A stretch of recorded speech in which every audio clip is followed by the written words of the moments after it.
Faut-il changer de modèle social français? À partir du moment où le modèle social français, effectivement, par rapport à la crise actuelle, c'est pas quelque chose qui est contradictoire avec les propositions d'Emmanuel Macron sur l'évolution de l'emploi par rapport à la situation actuelle.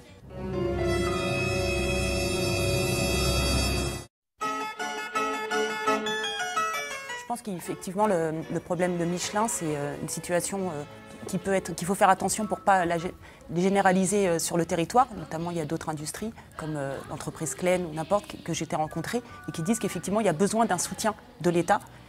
Et le programme que je soutiens, que je n'annonce pas, le programme d'Emmanuel Macron, prévoit ça sur le CICE, c'est-à-dire au lieu de transmettre de l'argent à la fin de l'année pour aider les entreprises, en baissant directement les charges sociales et patronales, et aussi par rapport à un territoire. Aider aussi un territoire par les infrastructures qu'il veut mettre en place, notamment sur le transport, qui peut enclaver aussi l'emploi et un point attractif.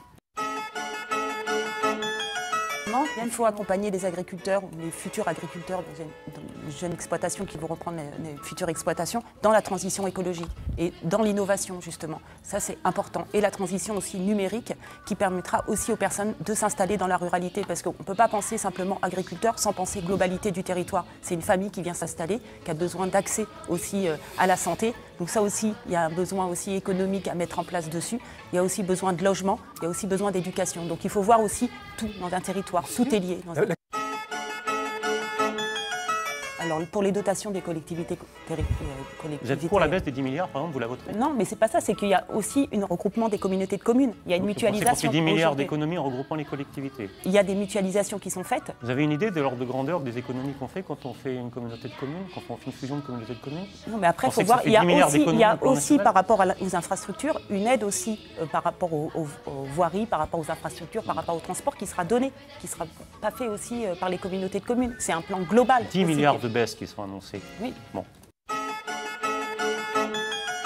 On ne tiendra pas, je vous le dis aujourd'hui, les objectifs de 50% à l'horizon 2025. Il faudra bien sûr repousser ce terme et aller vers ce mix énergétique, mais certainement pas en 2025. Je pense qu'il y a aussi, je pense que le plan peut être tenu à partir du moment où il y a de l'investissement aussi qui est donné pour que cette nouvelle énergie soit mise en place. Mais il vient d'où l'argent?